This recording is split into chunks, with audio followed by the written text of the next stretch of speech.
Selamat malam. Pernyataan dari akademisi yang juga pengamat politik Rocky Gerung berbuntut panjang.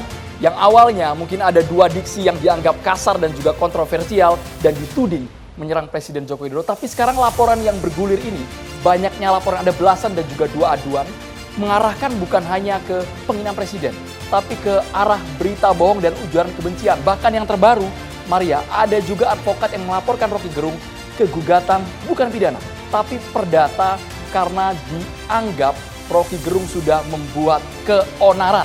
Itu dia, total Barreskrim menyebutkan ada 30 laporan dan juga 2 aduan yang diproses, tapi saat ini sedang menganalisa, sedang mendalami dugaan penyebaran berita bohong yang dilakukan oleh Rocky Gerung. Akankah kemudian jeratan ini bisa menjerat Rocky Gerung atau justru ini adalah bentuk pembungkaman kritik? Kita akan coba bahas hal ini langsung di meja catatan demokrasi. Nanti kami juga akan libatkan mahasiswa dari Universitas Esa Unggul Jakarta. Nanti tanya langsung dengan para narasumber mengenai pernyataan diksi yang dipilih oleh Rocky Gerung. Menurut kalian seperti apa sebagai mahasiswa yang kami yakin kalau mahasiswa ini pasti lantang di kampus ya. Nah ini dia, harus jadi pembelajaran juga menyimak nanti diskusi kita. Kalau gitu langsung saja kami perkenalkan satu persatu narasumber kami. Sudah hadir di studio ada Bang Deddy Sitorus, politisi PD Perjuangan. Selamat malam Bang. Selamat malam semua kawan-kawan. Dan juga sudah hadir nih ya Mbak Irma Suryani Caniago, anggota DPR RI. Selamat malam, Assalamualaikum warahmatullahi wabarakatuh. Terima kasih Mbak. Dan juga sudah hadir Prof. Henry Subiakto, Guru Besar Komunikasi Politik UNER. Assalamualaikum warahmatullahi wabarakatuh. Ini Prof. Henry paling sering bertemu dengan Rocky Gerung dalam keadaan berdebat atau berangkulan tangan. Prof. Henry nanti dijawab Prof. Sahabat Henry ya. Betul. Sahabat betul, tahu persis pernyataan-pernyataan dari Rocky Gerung. Kami juga menghadirkan ada Bung Ferry Amsari, pakar hukum tata negara. Assalamualaikum, selamat malam semua. Dan juga ada Bang Syagana Nainggolan, pengamat politik. Bang Syagana, selamat malam. Assalamualaikum, salam demokrasi. Praktisi hukum, Bang Haris Azhar. Selamat malam, Bang Haris Azhar. Malam. Ini praktisi yang juga berperkara hukum, Bang Haris Azhar. Terima kasih Bang Haris Azhar.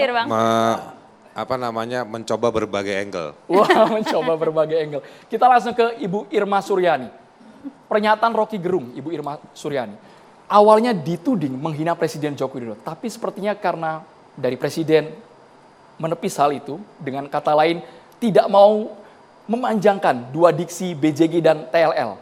Ini kami kasih singkatan, Bu Irma. Tapi yang sekarang ada beberapa pernyataan dari Rocky Gerung yang dianggap adalah berita bohong. Anda melihatnya seperti apa, Bu Irma? Yang pertama, orang ini mengaku akademisi. Kemudian juga mengaku sebagai profesor. Seneng banget disebut profesor. Padahal dia bukan profesor. Cuman S1 doang. Kemudian yang ketiga, dia juga mengaku sebagai dosen. Adik-adik semua kan mahasiswa ya. Jadi saya pikir kalau kalimat yang dilontarkan oleh seorang pendidik ya yang mengaku ngajar di banyak universitas, nggak pantas ngomong seperti itu, karena itu mengajarkan kebodohan politik, bukan memberikan diskursus politik kepada mahasiswanya yang baik, justru malah membuat mahasiswa Indonesia kalau ditangani oleh orang satu ini akan menjadi brutal. Yang kedua, tapi saya nggak heran saya kalau itu bisa keluar dari mulut seorang Rocky Gerung, saya nggak heran. Kenapa saya nggak heran? Bayangkan, saya nggak tahu agamanya apa ya, karena dia nggak percaya dengan kitab suci. Kalau orang yang nggak percaya dengan kitab suci, artinya dia nggak percaya dengan agama. Kalau dia nggak percaya agama, kemudian dia pakai peci, kemudian mengutip-ngutip ayat-ayat suci Al-Quran. Menurut saya itu memecah belah bangsa, memecah belah umat. Karena apa? Karena yang dikutip itu bukan untuk diimani. Al-Quran itu bukan diimani oleh Rocky Gerung, tapi dipakai alat untuk berdebat. Ini celaka ini umat Islam kalau begini. Dan menurut saya kali ini Rocky itu sudah melampaui batasannya. Dan wajar untuk dihukum. Saya nggak peduli dengan bahasa bilang itu hanya kritisi. Itu bukan kritisi. Itu ujaran kebencian. Itu fitnah. Saya ini tukang kritisi. Haris tahu betul saya tuh. Di DPR siapa yang nggak tahu saya? Mau pemerintah seperti apa, kalau itu salah saya bilang salah. Kemarin aja undang-undang kesehatan begitu diundangkan, kami dari fraksi Partai Nasdem, kami setuju dengan catatan. Apa yang tidak kami setujui? Yang namanya mandatory spending. Kami tetap fair. Kami tetap melakukan kontrol sistem yang efektif kepada pemerintah, tapi bukan mencaci maki. Ya, jadi patut orang ini dipenjara. Kenapa? Karena memberikan diskursus politik kepada mahasiswa yang buruk dan kemudian memecah belah umat.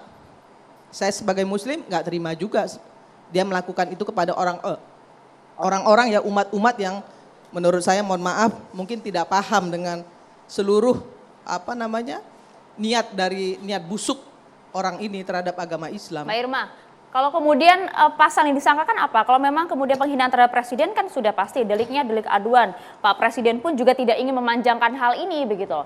Pak Presiden dari awal nggak pernah gubris, karena menurut Presiden bukan levelnya beliau. Iya. Tapi kan udah kelewatan ini. Ini memecah belah umat. Selain memecah belah umat, ya, kemudian memperburuk agama, kemudian juga menjadi diskursus yang buruk untuk mahasiswanya, mahasiswa-mahasiswa, karena dia seorang pendidik, dia bilang dia dosen, senang juga disebut profesor, tapi mengajarkan hal-hal buruk. Jadi kemudian dicari-cari pasalnya hingga Semua pasal menurut saya semua pasal bisa digunakan untuk orang ini. Sudah ada klarifikasi, Mbak Irma, klarifikasi permintaan maaf atas kegaduhan yang dampaknya Rocky Gerung juga tidak menyangka. Semua daerah ada di Kalimantan, ada di Bogor, di Jakarta yang melaporkan secara berturut-turut. Permintaan maaf dan klarifikasi apakah kok enak diterima? Betul ya, setiap melakukan kesalahan terus kemudian minta maaf, cukup dengan maaf. Kemudian akibat yang ditimbulkan seperti apa? Kita ini di tahun politik nggak pantas dia melakukan itu. Ya harusnya dalam kontestasi politik kita hari ini, yang harusnya kita sambut dengan riang gembira. Soal siapapun presiden nanti yang terpilih, ya kita dukung sama-sama dong. Kita harus fair, berikan diskursus yang baik itu kepada publik. Permintaan maaf tidak cukup ya, Mbak Irma? Iya, bukan malah selalu nggak fair juga ketika misalnya dia bilang bahwa dia melakukan kritisi. Kritisi seperti apa? Kritisi dungu, tolol, bajingan, itu yang diomongin. Itu bukan kritisi. Justru itu kedunguan dia untuk memecah belah bangsa Indonesia ini. Nggak pantas orang ini jadi akademisi. Substansi yang bagian mana Mbak Irma yang menurut Mbak Irma sudah membuat keonaran, sudah memberikan dampak yang luar biasa di tengah masyarakat? Bagian substansi yang mana? Karena nih, yang melaporkan juga beragam ini, Mbak Irma. Saya bacain. Ada 8, saya baca yang disebutkan oleh Mbak Retno Marsudi, Menlu. Bahwa berikut 8 kesepakatan hasil pertemuan Jokowi dengan Xi Jinping. Ada 8 loh di sini. Ya, bisa dibaca di media. Nggak ada satupun kok yang merugikan Indonesia. Apa?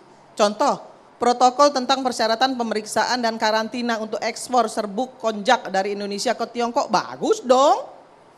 Kita ekspor kok. Kemudian protokol persyaratan psikosanitari untuk ekspor ya dari Indonesia ke Tiongkok. Apa yang mau dikritisi? Apa yang mau dibilang itu tolol, bajingan tolol apa?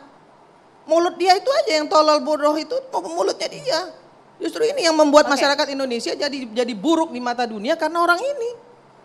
Jadi kalau dia ditangkap hari ini menurut saya itu pantas. Oke, menurut Mbak Irma adalah itu pantas.